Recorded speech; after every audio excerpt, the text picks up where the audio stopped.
Welcome to Baby Boomer Tales.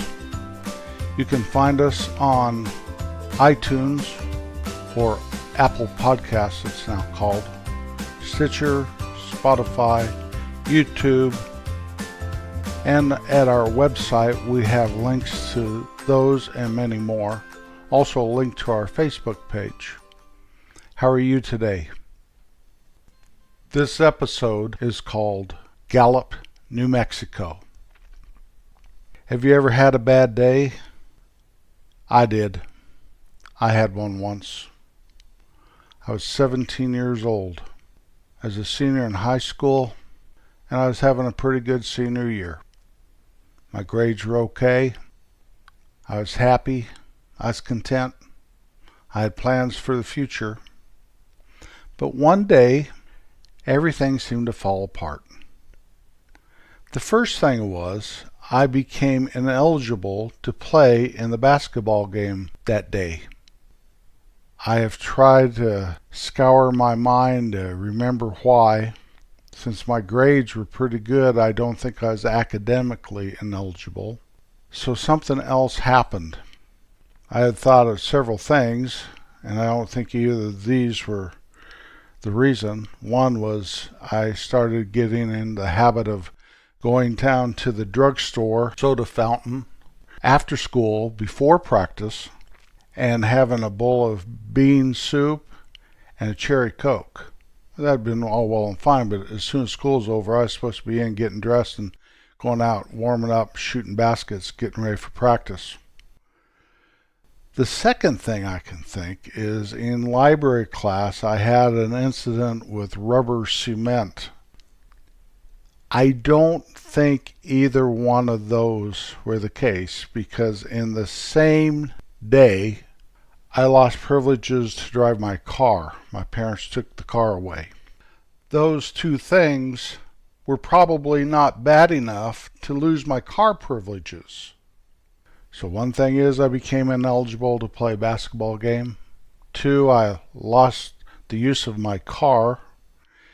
And number three was I had been trying to get a date with this girl, and finally she said yes, and it was all great and wonderful. And then she came up to me that day and said, "You know, I can't go out with you. I like John." Not my brother John, a friend of mine, John. And I'd been working on that for a while, and I was real happy about going on a date with her. And I don't know why that set me off into this little downward spiral that led me to do what I was going to do next. But it makes no sense. I had no car to take her out on a date anyway, so that was a moot point. But I was not happy, not angry. I wasn't angry. I just wasn't happy. It was a bad day. Had a bad day, I did. And so I came up with a plan. I was going to go to San Diego and walk up the beach to Washington. That would clear my head. That would get it all straight and right in the world. It was a good plan. I had no plan B. That was just plan A. Well, I had never run away, and I didn't think I was running away. I was just getting away. I had gotten away several times prior to this day. I've talked about a couple of them, I believe, before in past episodes. I would come back. Once I got to Washington, I'd come back. No problem. Finish high school, get on with my life. And I knew I couldn't do this alone, or I didn't want to do it alone. So my friend Dan, I explained it to him. Now Dan, all the girls called him Danny, but I called him Dan. That was his name. He was my hitchhiking buddy when we'd go hitchhike from town to town or hitchhike to Boulder or any of that stuff. He was my hitchhiking buddy. So after school, we left. We went to Denver, and we stayed at this girl Janny's house. And her folks were there. She was probably a senior in high school in Denver. Nice family, and I can't remember them questioning us why we were there on maybe it was a Friday night. Maybe it was Friday night is why. But anyway, the next morning, we got to I-25 and stuck out our thumbs and got a couple rides. And the second ride was going south, and he was going all the way to San Diego. He was in the Navy, and we had struck pay dirt. So we got in the car and away we went, south, south, south to San Diego. He's a fast driver. I remember as darkness came, we were going over 100 miles an hour, and we were making good time. And about the time we were in Albuquerque, going through Albuquerque, I remember thinking, we've got this made, we'll be there before we even really know it. And a song by Glenn Campbell came on the radio, and it was By the Time I Get to Phoenix. If you remember the words to that, you know, people realize that the guy's gone and how they reacted to it. I kind of pictured myself in that song. Well, we kept going over 100 miles an hour. After a while, we were stopped by a cop in the middle of the night, out there in the middle of the night. Well, so the police officer asked for the driver's ID, he gave it to him. They asked for our ID, and we said, oh, we don't have any ID, you know, like idiots. Long story short, it was outside of Gallup, New Mexico, and Dan and I think the guy in the Navy, they let him continue on his journey. He didn't know. He was innocent in every sense of the word. He was innocent in our shenanigans. But Dan and I ended up in the Gallup, New Mexico jail. They threw us in there. It was the middle of the night, and the lights were on in our cell. We were in a cell. I think we were the only guys that weren't Indians in the whole jail. The mattresses were full of lice. So we took the mattresses off the bunks and threw them under the bunks.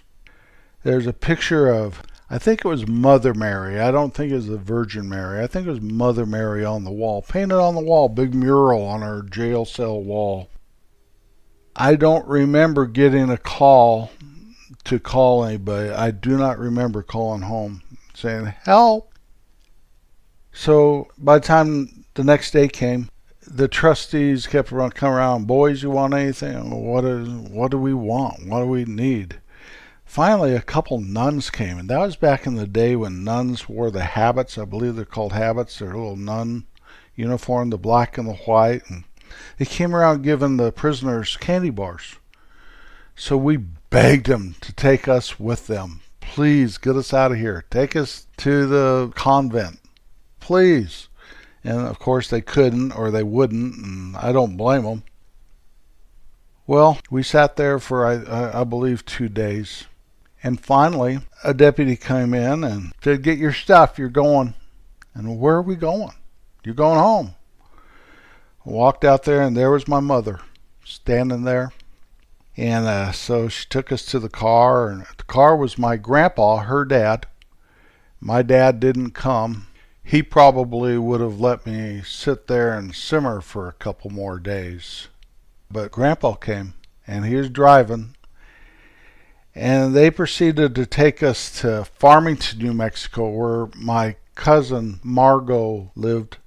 So we get there, and Margot made us take our clothes off in the front yard before we could come in, and then we had to march right to the showers. And like all of our clothes, and she made us strip down bare butt naked in her front yard. How humiliating. But you had to know Margot, and I don't blame her. But we were, filthy dirty, probably had lice, and that was her contention. Now, you're not going to bring lice into my house. And I don't know if my mom brought us other clothes or we had to sit around with a towel around us until our clothes were washed. But we stripped down, we went to showers, got our showers, came out. Next day, Grandpa and Mom took us home. When we got to the school that following Monday, I thought we were going to be in terrible trouble. I hadn't seen many repercussions at home, Like I don't think I was grounded for the rest of my life, because here I am, not grounded now. But even school, we weren't in trouble that much. I mean, we had to wash windows after school for a couple weeks and make up some work that we had missed. And, we were celebrities around, and probably most people thought that we were crazy. If I'd known then what I know now, I'd just stuck it out. But a stupid 17-year-old boy thinking the solution was to just do my thing. And in life, we just can't just do our thing all the time. There are rules and regulations and guidelines that we must follow as human beings and good citizens and people that honor family and honor God. And thank goodness that nothing bad happened to us. And looking back, I'm glad we didn't make it to San Diego. I don't think I could have walked to Washington from San Diego anyway. Maybe I should have had a plan B. Now, during my time of incarceration there in Gallup, New Mexico, I never felt threatened or in danger at all from either the police or the inmates in that jail. And there were a lot of inmates. And I do not blame the lice on my mattress on the inmates. But I put that all on the responsibility of either the city or the county. I don't know whose jail I was in. Gallup is either on the or outskirting the Indian Reservation in New Mexico. And the country around there is absolutely beautiful. We went through Gallup on our vacation this spring, and I really wanted to stop and see the place. I don't know if I could have found it or not. I know that in that jail cell, there was a window broken to the outside, and you could see it snow, and it would get cold, and then the heater would come on, and it'd get really hot, and then the window was across the hallway from our cell bars, but also you could see a bank time and temperature sign. And obviously we looked at that constantly, so the time really drug on. Oh, it's now 9:54. Oh, it's now still 9:54. Oh, yeah, it's 9:54. 9:55. All right. High five. I don't think we did high fives back then. It is one of those learning experiences that stuck with me all these years. Wherever old Dan is, I wish him well. I haven't seen him in a very long time. I hope he's not still hitchhiking. Just remember one thing, if you will, for me. Whatever you do in life, if it's stupid or it's genius, don't get all puffed up if you nail it and everyone gives you accolades. And don't go down the Eeyore path saying, poor, pitiful me, things aren't working out. Just keep trying. Just keep plugging along. You'll get it right. Don't be your own worst enemy. Know who you are and know that you're put on this earth for a reason. Everything you do, every place you go, everything you say, remember to be kind. My time is up. That'll do it for this week. I'll see you next Wednesday.